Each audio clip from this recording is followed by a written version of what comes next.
জীবনের কিছু পরিস্থিতির সাথে সাথে নিজেকেও পরিবর্তন করতে হয়। তো আমি কিছুদিন ধরে চিন্তা ভাবনা করেছি সকালবেলা ঘুম থেকে উঠে 1-1.5 ঘন্টার মধ্যে বাড়ির বাসি কাজকর্মগুলো সেরে ফেলবো, তারপরে সারাটা দিন মেয়ের জন্যই রাখবো। নমস্কার সবাইকে, আমি পৌশালী। পৌষ সানশাইনের আবারও নতুন একটা ব্লগে আপনাদের সবাইকে জানাই অনেক স্বাগত। আশা করি আপনারা যে যেখান থেকে আমার ভিডিওটি দেখছেন সবাই খুব ভালো আছেন আর সুস্থ আছেন। নিজেকে দেওয়া কথা অনুযায়ী আজকে সকালবেলা ঘুম থেকে উঠেছি প্রায় 4:45টার দিকে। উঠেই আগে একটুখানি গরম জল খেয়ে নিলাম, তার সাথে একটুখানি কাঁচা হলুদ। আগে আমি জানতাম না কাঁচা হলুদ খেলে নাকি অনেক পুরনো কফ উঠে যায়। বিয়ের পরে হাজব্যান্ডের কাছ থেকে এই জিনিসটা জানতে পেরেছিলাম। তারপর থেকে যখন ঠান্ডা লাগে তখন একটুখানি কাঁচা হলুদ খেয়ে নিই। তবে এবারে কেন জানি না কাঁচা হলুদ খেয়েও প্রায় 1 সপ্তাহ মতো হতে গেল আমার ঠান্ডা লাগাটা কিছুতেই কমছে না। তো যাই হোক, আশা করি কিছুদিনের মধ্যেই কমে যাবে, যেহেতু মাঝখানে অনেক বেশি পরিমাণে অসুস্থ হয়ে গেছিলাম। সেই কারণে এই অসুস্থতাটা কাটতে হয়তো একটুখানি সময় লাগছে। তারপরে এই যে আমি কিন্তু এখন ঘর ঝাড়ু মোছা শুরু করে দিয়েছি। আমার মেয়ে যেহেতু সকালবেলার দিকে একটু বেশি ফিট করে, সেই জন্য ওকে ছেড়ে না একদমই উঠতে পারি না। অনেক দিন ধরে চেষ্টা করছি সকালে ঘুম থেকে উঠে পড়বো, তবে 2-3 দিন মতো আমি ফেলিওর হয়েছি। তারপরে আজকে শেষমেশ গিয়ে আমি তাড়াতাড়ি উঠতে পেরেছি। ভেলোর থেকে ফেরার পরে এই একটা আলাদা রুটিন আমি ফিক্সড করে ফেলেছি, যেখানটায় আমার প্রথম প্রায়োরিটি হচ্ছে সকাল সকাল ঘুম থেকে ওঠা। তবে প্রত্যেক দিন যে উঠতে পারবো তার তো কোনো মানে নেই। মেয়ে যেদিনে করে সাথ দেবে সেদিনে করেই হয়তো আমি উঠতে পারবো। তবে আমি প্রত্যেক দিনই চেষ্টা করব সকালবেলা একটু ঘুম থেকে ওঠার। ভেলোর থেকে মেয়ের ট্রিটমেন্টটা করিয়ে আনার পরে কিন্তু এটা আমার প্রথম ভিডিও শ্যুট করা। এর আগে যে ভিডিওগুলো আপনাদের সাথে শেয়ার করেছি সেগুলো ভেলো যাওয়ার আগে। আর আমার মেয়ের কি ট্রিটমেন্ট হয়েছে সেটাও কিন্তু আজকে আপনাদের সাথে কিছুটা শেয়ার করব, তার সাথে মেয়েকেও একটুখানি দেখাবো আপনাদেরকে। আর এই তো কথা বলতে বলতে কিন্তু আমি ঘরটা ঝাড়ু দিয়ে নিয়েছি, যেহেতু অনেক দিন হয়ে গিয়েছে আমি বাড়িতে ছিলাম না। আমার মনে হচ্ছিল আমি বাড়ির বারান্দা হোক বা সিঁড়ি কোনো কিছুই তো ঝাড়ু দিয়ে নিয়ে এতদিন বেশ ফাঁকি মেরে চলেছি। তো আজকে একটু ভালো করে ঝাড়ু দিয়ে দিলাম। আর আমার যে সমস্ত গাছগুলো বাইরে ছিল না সেগুলোর কারণে বাইরের বারান্দাতে একটু মাটি মাটি হয়ে গিয়েছিল, সেগুলো একটু ভালো করে ক্লিন করে নিয়েছি। আর এখন কিন্তু আমি ঝটপট করে ঘরটা মুছে নিচ্ছি। ভাবছি একদম এই মপটা দিয়ে বাইরের বারান্দাতে যে গাছগুলো রাখা থাকে তার নিচটা ভালো করে মুছে নেব। আর এই যে সকালবেলা উঠে কাজবাজগুলো সারছি না, এগুলো খুব তাড়াহুড়ো করে করতে হচ্ছে, কারণ আমার মেয়ে তো একা একা খুব বেশিক্ষণ ঘুমোয় না। ও যদি মাঝখানে উঠে পড়ে তাহলে আমার এই সকালবেলা ওঠাটাই কিন্তু একদম বৃথা হয়ে যাবে, মানে ঘুমটাও ভাঙবে, তার সাথে কোনো কাজবাজও হবে না। সেই কারণে সকালবেলা করে যে সমস্ত কাজগুলো সারবো ওগুলো একটু উপরি করে সেরে নেওয়ার চেষ্টা করব, মানে খুব বেশিক্ষণ সময় দেবো না ভেবেছি। আর এই তো এখন কিন্তু বাইরের বারান্দাতে আমি টবগুলো টেনে নিয়ে তার নিচে ভালো করে মপ দিয়ে মুছে নিচ্ছি। এই জায়গাগুলো না খুব মাটি মাটি হয়ে থাকে, কাপড় দিয়ে মুছলে তো খুব ভালো হয়, মানে হাতে করে মুছলে। তবে এখন আমার কাছে এত সময় একদমই নেই, যতটা পাচ্ছি ওপর থেকে মুছে নিচ্ছি। কোনো একদিন সময় পেলে ভেবেছি এই জায়গাটা পুরোটা সরিয়ে একদম ক্লিন করে নেব।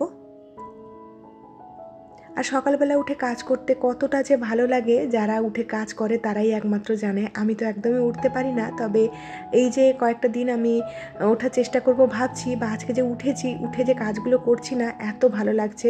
মনে হচ্ছে আমাকে যদি কেউ 1 ঘন্টা এরকমভাবে দিত, আমি সংসারের সমস্ত কাজ সেরে নিয়ে নিজেকেও সময় দিতে পারতাম, তার সাথে মেয়েকেও খুব ভালো করে সময় দিতে পারতাম। যদিও আমি সংসারে কাজকর্ম সামলে মেয়েকে অনেকটা পরিমাণে সময় দেওয়ার চেষ্টা করি, তাও কেন জানি না মনে হয় ওই সময়টা ওর জন্য একদমই যথেষ্ট নয়।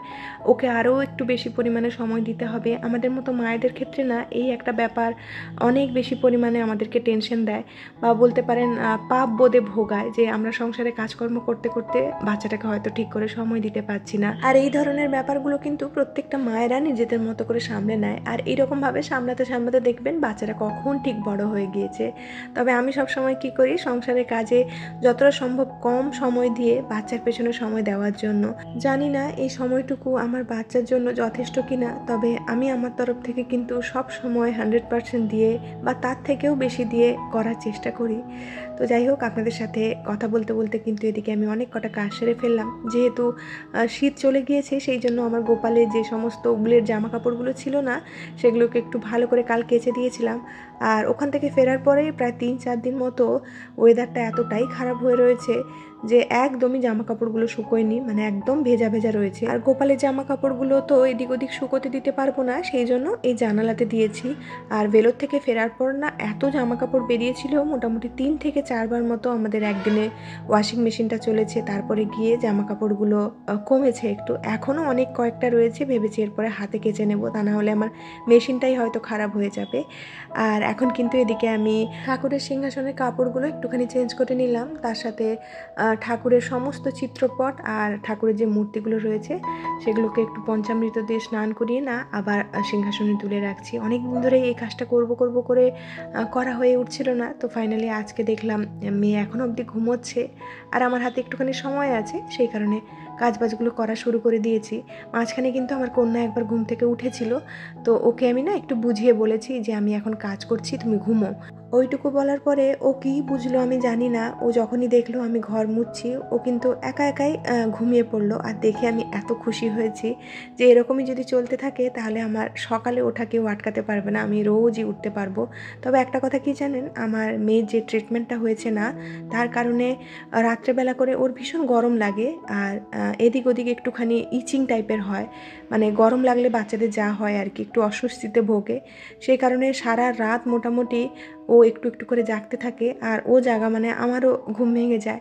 আর আমার রাত্রেবেলা ওই করে ঠিকঠাকভাবে ঘুম হতে চায় না, কোনো দিন হয়তো 2-3 ঘন্টা বা 4 ঘন্টা ভালো করে ঘুমোচ্ছি, তারপরে হয়তো একদম ছাড়া ঘুম হচ্ছে। তো যাই হোক, এই সময়টা আমাদের জন্য একটুখানি ডিফিকাল্ট, হয়তো সময়ের সাথে সাথে সব কিছুই ভগবান ঠিক করে দেবেন, এটুকুই আশা রেখে জীবনের বাদবাকি দিনগুলো আমি কাটিয়ে দেবো। আর এই তো এখন কিন্তু কথা বলতে বলতে আবার চলে এসেছি কিচেনে। হাজব্যান্ডের জন্য একটুখানি দুধ আর ব্রেড গরম করে রেখে গেলাম, কারণ মেয়ে কিন্তু ওদিকে ঘুম থেকে উঠে পড়েছে আর হাজব্যান্ডেরও আসার সময় হয়ে এসেছে। হাজব্যান্ডের যেহেতু কয়েকদিন ধরে নাইট ডিউটি চলছে, সকালবেলা উঠে কিন্তু ওকে কিছু একটা ব্রেকফাস্ট আমাকে বানিয়ে দিতে হয়, সেজন্য আজকে একটু আগেই বানিয়ে দিলাম। আর এই তো এখন কিন্তু প্রায় 9:30 মতো বাজে, মেয়েকে নিয়ে আবারও একবার উঠে পড়েছি। আমার যদিও খুব একটা ভালো করে ঘুম হয়নি, শুধু ওর পাশে ছিলাম, কারণ ওর বাবা যেহেতু ঘুমোচ্ছে আমি ওকে ছেড়ে একদমই আসতে পারতাম না, ও উঠে পড়লে ওর বাবারও ঘুমটা খারাপ করবে। আর এই তো এখন কিন্তু ওকে একটু ব্রাশ করিয়ে নিচ্ছি। বাচ্চাদের যে কোলগেটটা থাকে না, ওটা শেষ হয়ে গিয়েছে, সেই কারণে ওই যে গুঁড়ো কোলগেটটা থাকে ওটা দিয়ে আজকে ব্রাশ করাচ্ছি। আর আজকে অদ্ভুতভাবে একবার এই ব্রাশটা দিয়ে আমাকে ব্রাশ করাতে দিয়েছে, নিজের থেকেই করাতে দিয়েছে, তারপরে কিছুতেই আর হাত দিতে দেবে না দাঁতে আর নিজেও করবে না। ওখান থেকে ফেরার পরে না ও খুব বেশি ক্র্যাঙ্কি হয়ে থাকে, মাঝে মধ্যে এত পরিমাণে জেদ ধরে যে ওই জেদ শান্ত করা আমার জন্য খুব বেশি কঠিন হয়ে যায়। তো এখনই সেরকমভাবে জেদ ধরছে, এত কান্নাকাটি শুরু করলো যে ওকে ঠিক করে ব্রাশটাই করাতে পারলাম না আর নিজের থেকেও করলো না। আর আমার মেয়েকে তো আপনারা স্ক্রিনে দেখতেই পাচ্ছেন, ওর কিন্তু পুরো চেস্ট আর পুরো পিঠ জুড়ে কিন্তু একটা প্লাস্টার রয়েছে। স্কোলিওসিসে যে বেসিক ট্রিটমেন্টটা থাকে সেটা হলো এই কাস্টিং, সেটাই করা হয়েছে। ওর বুক বা পিঠ পুরো ঢাকা রয়েছে আর পেটের কিছুটা অংশ কিন্তু খোলা রয়েছে, যাতে খাওয়ার পরে ওর খুব একটা বেশি কষ্ট না হয়। আর এখানটায় কিন্তু ওকে একটুখানি আলমন্ড ছাড়িয়ে দিচ্ছি। সকালবেলা কি ভীষণ পরিমাণে জেদ ধরে আপনাদেরকে বলে বোঝাতে পারবো না, ও সব কিছুতেই জেদ করতে থাকে আজকাল। এখন ও আলমন্ডটাও খাবে না, সব কিছু ছুঁড়ে ফেলে দিল, তো এখন বলছে পিৎজা খাবে।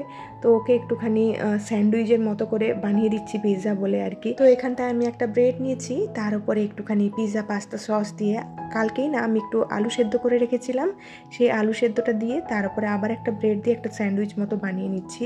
এই মাসে এসে কিন্তু মাসকাবারি বাজার করা হয়নি, তা না হলে হয়তো চিজ দিতাম একটু, কারণ যেটুকু চিজ ছিল না বেলো যাওয়ার আগেই শেষ করে দিয়ে গিয়েছিলাম, কারণ জানতাম অনেকদিন পরে ফিরবো, ততদিন চিজটা হয়তো ভালো থাকবে না।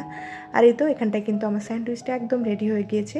আর এই টমেটো কেচাপটা না আমি ইসকন থেকে নিয়েছিলাম, যেহেতু পেঁয়াজ রসুনটা ছেড়ে দিয়েছি সেই জন্য মার্কেটে টমেটো কেচাপগুলো খেতে পারি না। মার্কেটে কিষানের যে টমেটো কেচাপটা পাওয়া যায় পেঁয়াজ রসুন ছাড়া, সেটা আবার সমস্ত রেগুলার গ্রসারি শপগুলোতে পাওয়া যায় না, সেটা আমাকে অনেক খোঁজাখুঁজি করে আনতে হয়। তো ইসকন গিয়েছিলাম, সেখান থেকেই কিন্তু এটা দেখতে পেয়ে আমি কিনে নিয়েছি। আর এই তো মেয়েকে কিন্তু খেতে দিয়ে দিলাম, আর তার সাথে এদিকে আমি ডাল আর ভাতটাও বসিয়ে দিচ্ছি। এই কিছুদিন আগের একটা ভিডিওতে আপনাদের সাথে শেয়ার করেছিলাম না, যে প্রেশার কুকারের সিটিটা যখন পড়ে তার উপরে আমি একটা গ্লাস দিয়ে দিই, সেটা দেখে আমার মা আর আমার বোন খুব রাগারাগি করেছে আমার উপরে। ভেলো যাওয়ার সময় না এই প্রেশার কুকারটা নিয়ে গিয়েছিলাম, আর সেখানটায় গিয়ে মা এটাতেই সমস্ত রান্নাবান্না করেছে। আর মায়ের হাতে কিন্তু এই প্রেশার কুকার একদম শান্তশিষ্ট ছিল, এদিক ওদিক ছড়িয়ে যায়নি। তো মা আমাকে এই ছোট্ট একটা টিপস দেখিয়েছে যে প্রেশার কুকারটা যখনই আমি চালাবো কুকারের সিটির নিচে যেন একটুখানি তেল দিয়ে দিই, তাতে জিনিসপত্রগুলো এদিক ওদিক ছড়িয়ে যাবে না। তো আজকে প্রথম আমি ট্রাই করছি, দেখা যাক কী হয়। আর এখানটায় কিন্তু একটু আলু ফুলকপি ভাজা করে রেখে দিলাম। একটু পরেই বাজার বেরোবো, বাজারে কিছু টুকিটাকি কাজ রয়েছে, সেই কারণে এইটুকু রান্না এগিয়ে দিয়ে যাচ্ছি। ভাবছি এসে বাদবাকি রান্নাগুলো করব।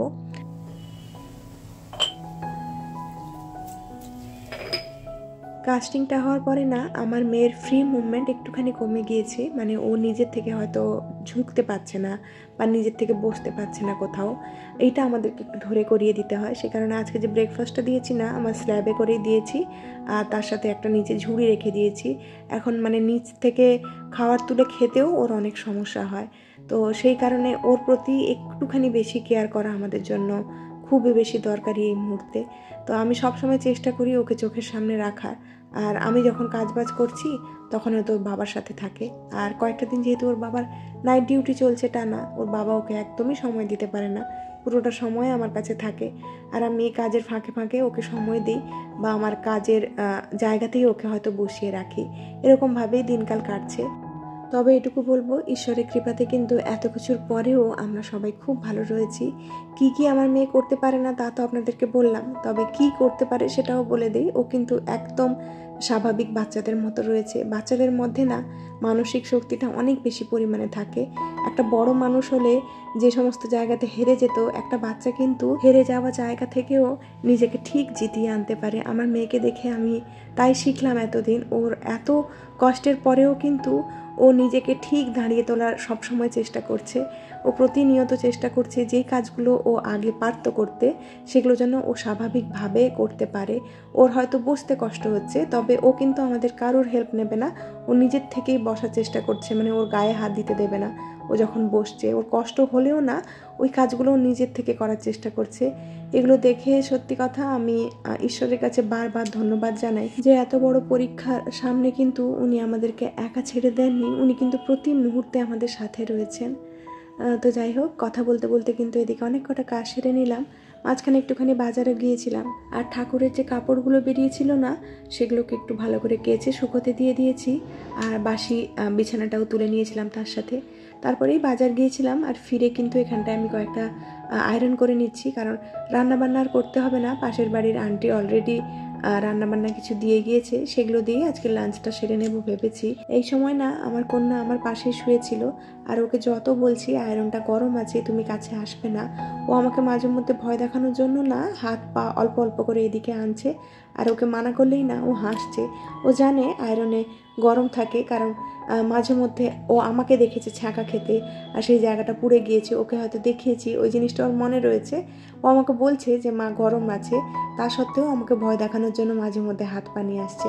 যাই হোক, বাদ বাকি কাজগুলো করতে করতে কিন্তু আগের দিনের ভিডিওতে করা কয়েকজন মিষ্টি মিষ্টি দিদি ভাই আর বোনেদের নামগুলো নেব, তার সাথে আপনাদের কমেন্টগুলোও কিন্তু পড়ব।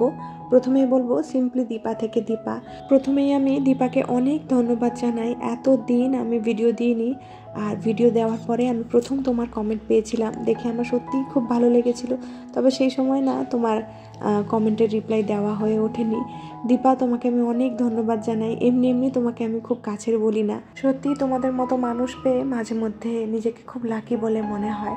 দীপা লিখেছে, তোমার কথা শুনে মনে হচ্ছে তোমার মন ভীষণ খারাপ, চিন্তা করো না, ঈশ্বর সব ভালো করে দেবেন, অন্ধকারের পরে আলো আসে, এতজনের প্রার্থনা ঈশ্বর ঠিক শুনবেন। হ্যাঁ গো দীপা, আমরাও ঈশ্বরের কাছে ঠিক এটাই প্রার্থনা করছি।